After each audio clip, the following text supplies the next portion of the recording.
नागिन की कहानी अब अपने सबसे बड़े और सबसे इमोशनल मोड पर पहुंच चुकी है। अहाना के सामने एक ऐसी शर्त रख दी गई है जिसके बारे में उसने कभी सपने में भी नहीं सोचा था।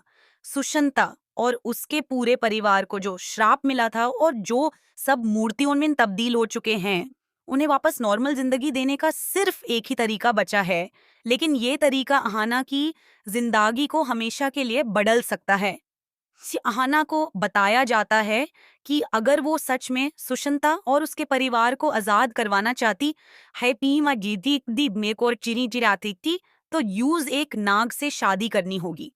ये सुनकर अहाना के पैरों ताले जमीन खिसक जाती है, क्योंकि उसका दिल तो अरियामन के लिए धधकता है। अ, वो अरियामन से मोहब्बत करती है और किसी और के साथ अपनी जिंदगी जोड़ने का सोच भी नहीं सकती। लेकिन दूसरी तरफ उसका दिया हुआ वादा है।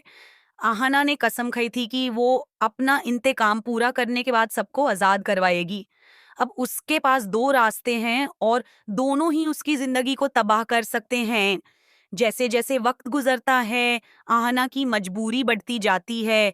अगर वो शादी करती है तो अपनी मोहब्बत खो सकती है, और अगर माना करती है तो सुशंता और उसका पूरा परिवार हमेशा के लिए कैद रह सकता है। या इसी बीच एक और बड़ा ट्विस्ट सामने आता है। ये सुशांता के आजाद होने का वक्त करीब आ चुका है। वो फिर से अपनी असली शक्तियों के साथ नागिन बन सकती है। लेकिन सबसे बड़ा सवाल ये है कि आजाद होने के बाद वो किसका साथ देगी। एरुल की भी यही ख्वाहिश है कि सुशांता आजाद हो जाए। लेकिन क्या सुशांता उसका साथ देगी या फिर अहाना की कुर्बानियों को देखते हुए उसके साथ खड़ी होगी। दोस्ती, मोहब्बत, इंतकाम और कुर्बानी के बीच चल रही ये जंग अब अपने आखिरी मुकाम पर पहुंच चुकी है। हर किरदार की किस्मत एक ऐसे फैसले पर टिकी हुई है जो पूरी कहानी का अंजाम बदल सकता है। अब देखना ये होगा कि क्या अहाना अपनी मोहब्बत को कुर्बान करके सबको आजादी दिलाएगी। क्या सुशांता आजाद होने के बाद अहाना का एहसान मानेगी या एरुल का साथ चुनेगी।